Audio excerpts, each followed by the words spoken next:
Hey guys, welcome back to my channel. I'm Nana, and today we're not going to talk about where I've been the past scratch that 5 years now. And instead, we're going to talk about our honeymoon cruise to the Bahamas. So Emmanuel and I just got back from a 7-day round-trip cruise from Bayonne, New Jersey to Florida and the Bahamas. We sailed with Royal Caribbean on their ship Symphony of the Seas. It features 18 decks, a robot bartender, and 7 unique neighborhoods, including a boardwalk and indoor park with over 20,000 live plants. We booked during a promotional period, so we got about $250 on onboard credits, and this is how much it cost for the both of us. Leading up to the cruise, they send you this big PDF booklet with policies and procedures for the trip and links to their online FAQ, which is even more extensive. There's also a super important companion app that you'll use to view the activities of the day, book excursions, choose your onboarding time, and even message other cruise goers. I recommend you download this app as soon as you book because it has features that you'll use before, during, and even after your trip. As you near your embarkment date, you'll get to choose a time slot to arrive. When you arrive, give in your bags to the porters. They'll deliver the bags to your room later.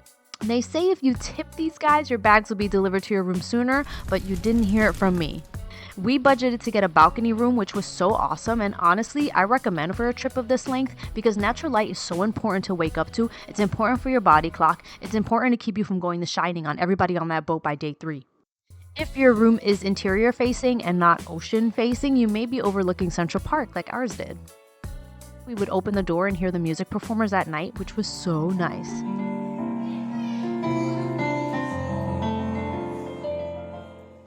Y'all, I don't know what was in the water on day 1, but I couldn't sleep.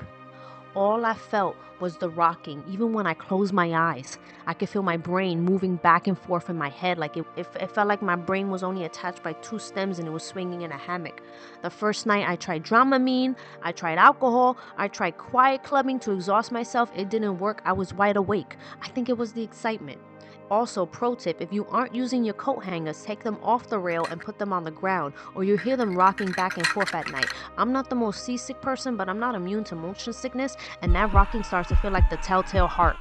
Also, room service tidies up your room every day, and every day they make you a new animal towel. It was so cute trying to collect and identify all the animals. Most activities on your itinerary, which can be viewed on the app, are included except services at the spa, any drinks that aren't in your package, and premium restaurants. And yoga, for some reason, is not free. My favorite area of the boat was called Central Park. It's literally a park in the middle of the boat. You think we can see our room from here?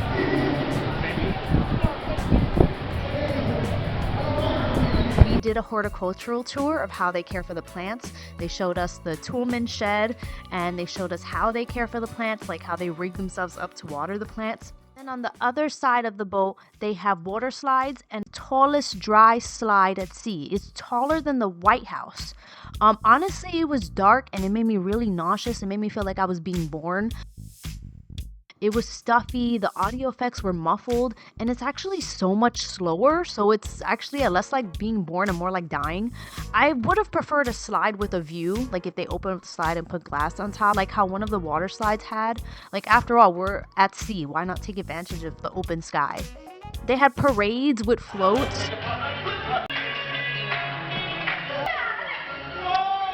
There is a running track on one of the lower floors of the boat that circles around the entire boat. It goes indoors, it goes outdoors, it goes behind the stage. It was so awesome. There are free entertainment shows like dating shows, Broadway, water acrobat shows. And on the first night, to kick off the cruise, there's a block party with a huge balloon drop, which for those of you with sensory issues, I would avoid because after the balloons drop, people were stomping them out. Oh my God. Okay, here's what you all came for, the food. So your admission includes food at the following areas. This changes boat by boat, but on our boat, we had the Windjammer Cafe. We had about 4 dining halls. There are hot dogs you can get off the boardwalk. And then there's a cafe off of Central Park where I had this sandwich for the first time.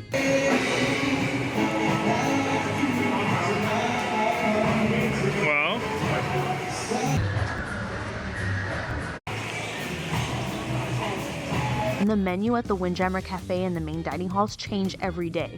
Also at the main dining hall, there are different dress codes for each of the nights.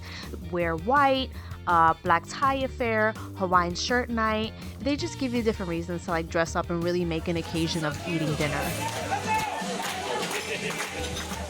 Some of the standouts of the food we had was the hash browns at breakfast, the triangle-shaped ones. We did end up smuggling a bunch of those home, and we found out where they sell them, but they cost a lot per box. When you get to Windjammer Cafe, you do your washi-washi, and then you go to town. It's all free reign. It's all unlimited. I tried everything. Custom-made omelets, Indian food, ramen, eggs benedict, all these little desserts. I felt like Augustus Gloop. Real talk, my acid reflux was effing me up every night, but I did not care. I was popping gas X like no one's business and then going back for more. There are premium restaurants on board, but honestly, there was so much food to try and explore every night that we didn't bother going to them, but maybe next time. So our first dock stop was Florida. There are excursions that can be taken from the Florida port, like Gatorland and shuttles to Disneyland, but we just walked around the port, we saw some birds. Wow, look at him strut. We found a shop that sells boiled peanuts. So sandy, it's kicking up. And then we got right back on the boat. The next day, we sailed to the main attraction, which is Perfect Day at Coco Cay, Royal Caribbean's very own private island.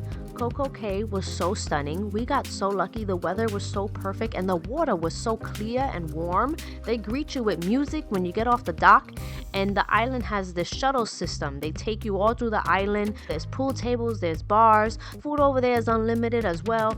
Ceviche, coconut shrimp, and he's got a sandwich. We used our credits for a ticket to the adults only Hideaway Beach, which was 100% worth it. It wasn't packed. It was so chill. Look at his mouth open. It'd be a shame if I left my fries unattended.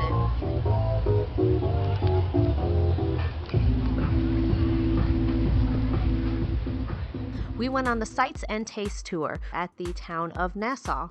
We had a lovely tour guide that drove us through hot spots in the surrounding towns around the port. We got rum cake at the Rum Cake Factory, climbed up the historical Queen Stairs, visited forts, and even a small beach off the road.